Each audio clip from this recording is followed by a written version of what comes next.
Yes boys, welcome back to the channel, it's Erdtree, and today I'm showcasing the latest build that I've taken through the DLC. This is the evolution of one of my favourite builds, the Chaos Maker. This has got a really unique playstyle, which makes it all the better in my books. We're using Milan's twin blades, we've got the Sword of Night and Flame in our second weapon slot, and then I'm using the Prince of Death staff. I've got some absolutely awesome fashion on this build, so nice. I've got the Shard of Alexander, I've got the Graven Mass talismans to boost the spells, and then I've got the Godfrey icon, but I do kind of switch this one out with the Crimson Amber +2 just for a bit of extra health. In the flask I'm using the Flame Shrouding Crack tier and the Magic Shrouding Crack tier to boost our fire and magic damage, which will affect the build overall with our weapons and our spells. So this build has always had a really unique playstyle. The aim of the game is to create absolute chaos in the invasions with Ancient Death's Rancor and Rykard's Rancor, and then we use our other spells and our Ashes of War to capitalise on the chaos and the confusion for some really big damage. It's a really effective playstyle and it's always worked really well on this build, but with some of the new spells and the new weapons I've added to it from the DLC, it's had some really nice improvements overall, and it's made it a lot more effective and even more fun, if that was even possible, because it's always been such a fun build. This is the Chaos Maker. Let's get into the invasions and take a look at how we do.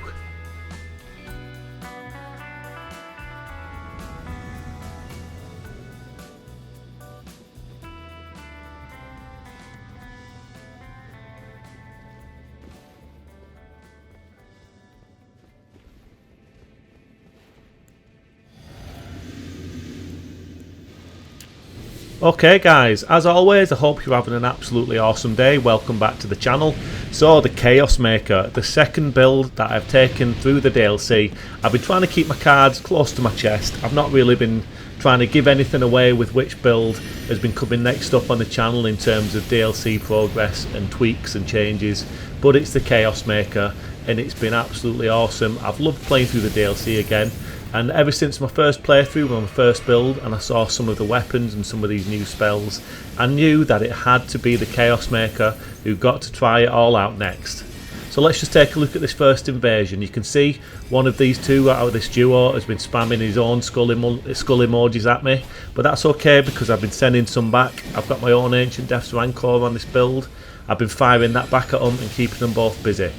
I send out the fleeting microcosm there, and as they're both jumping away, the summon's distracted and he doesn't see the Ash of War from the Sword of the Night and Flame coming at him, and he gets absolutely deleted. Now it's just the host, and I can really put this build to work and showcase what it's all about. I've got him on his toes, I'm sending all kinds of spells at him, he doesn't know what's hitting him next, and I run in and finish him off with the Ash of War from Milana's twin blades. What an absolutely epic way to kill the host. A really successful first invasion which showcases what this build is all about.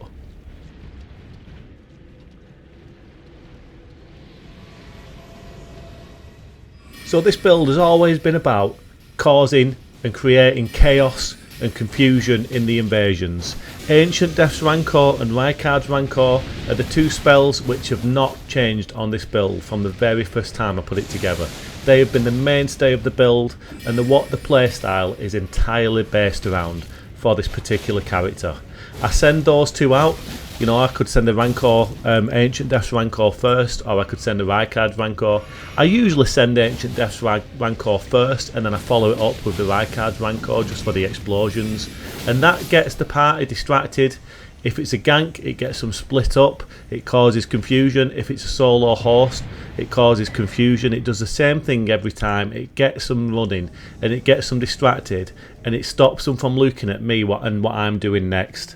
And then when they're distracted, they're running around, it gives me opportunity to go in and hit them with a massive Ash of War from the Sword of the Night and Flames or Ilana's twin blades, or one of the other spells that I put on the build to do some big damage while they're distracted, and it just works every time. It's so perfect, it's such a unique play style, and it's effective as well. It's a very effective build, and it always has been since the very first time I tried it. It's been successful from the very start.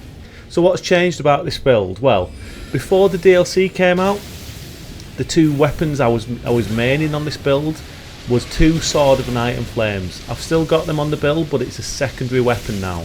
Before I had two of them, and I used them as my primary weapons.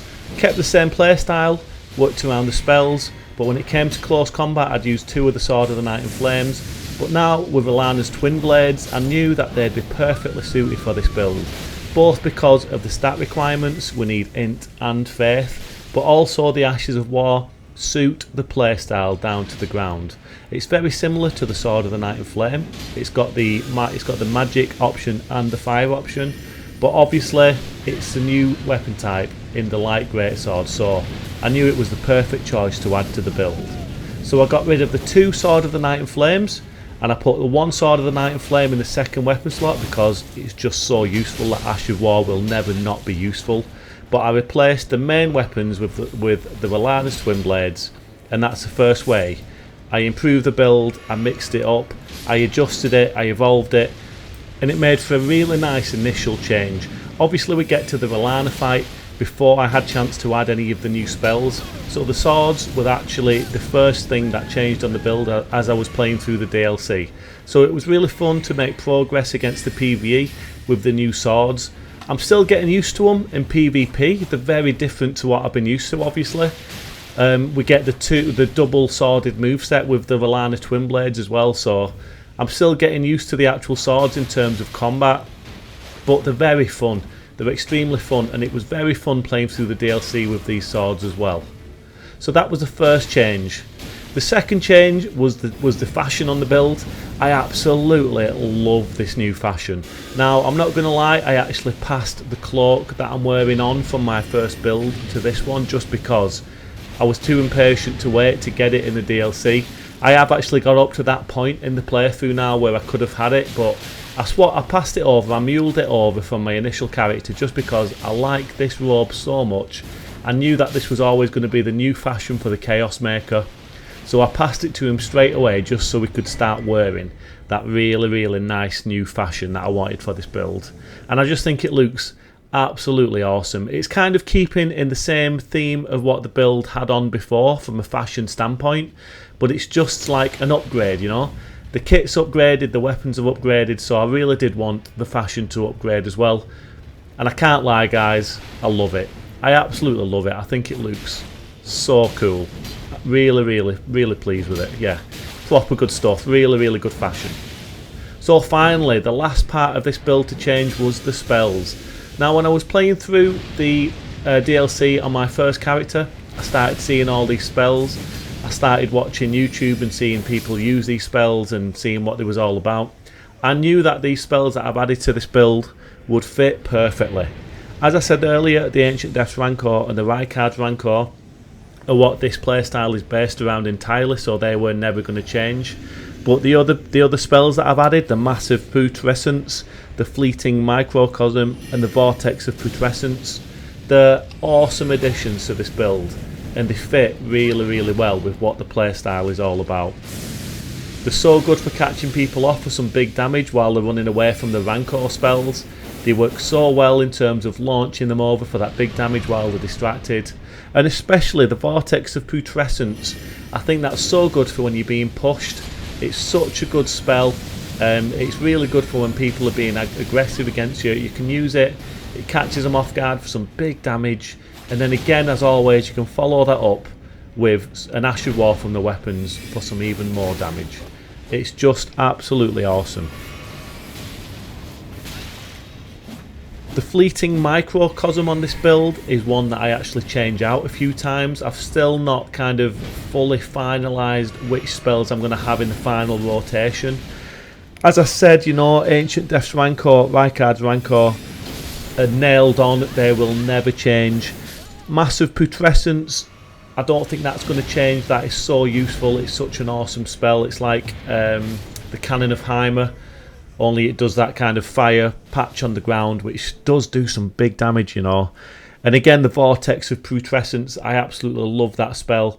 It's so good for when you're being pushed. So I think those two are going to stay on the build. But the Fleeting Microcosm, I did switch that out a few times. I tried the Glintstone Nails, and I also tried the Rings of Spectral Light. I'm going to try a couple of other spells as well. The Gravity Missile one, I think I'm going to try that on this build. I think that could work really well. So yeah, I've not fully finalised the spell lineup, but I'm really happy with how it's going so far. And then obviously I'm using the death staff, which is going to boost all the death spells which I'm using on this build, so that makes sense. I've changed the staff to get a bit more damage out of those spells. In terms of the weapons as well, you know, there's a couple of weapons that I still might add to this build and try out. I don't know if that's going to be successful or not, but I've got a couple of ideas. But this build as a whole, you know, I'm still getting used to it. It's very different. The playstyle is the same as it was before, but the actual feel of it is very different now. With these new weapons, the R'hllana's twin blades, they're a very different playstyle to the double sword of night and flame that I was using before, so they're taking a bit of getting used to. The spells are all taking a bit of getting used to, but I've just been really enjoying it. I've been absolutely loving it, guys. There's going to be some more videos coming up from this build. I'm going to do another round of invasions tonight and tomorrow, and I'm going to get another video out with some more invasions, just because I've been having that much fun. And then I'll start experimenting a little bit, trying some new weapons, maybe trying some new spells, and seeing where we go from there.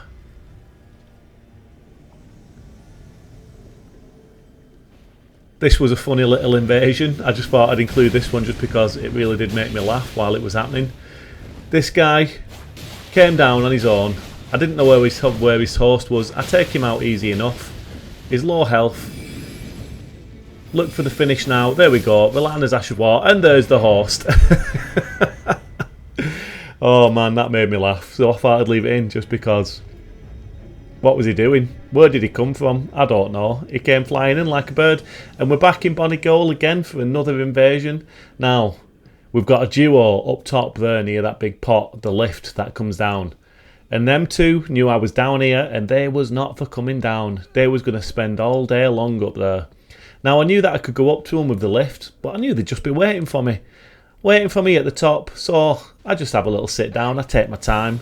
And I try and goad them into me. You can see they're trying to reach me with the spells.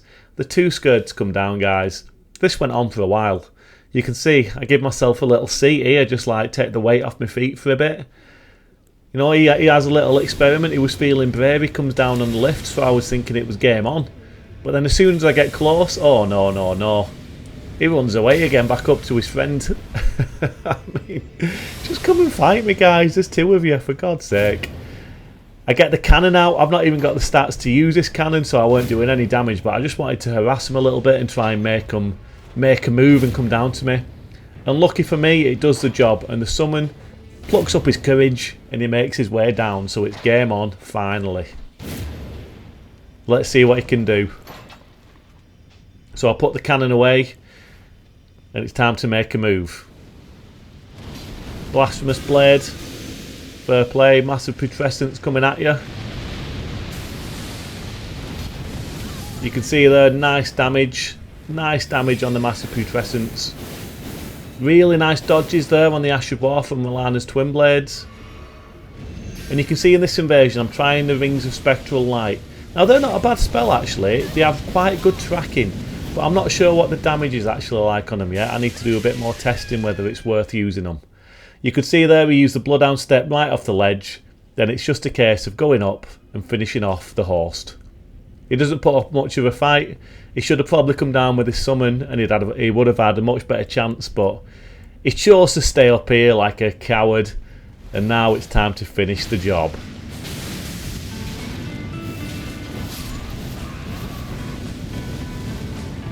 There we go, the Ash of War, so effective.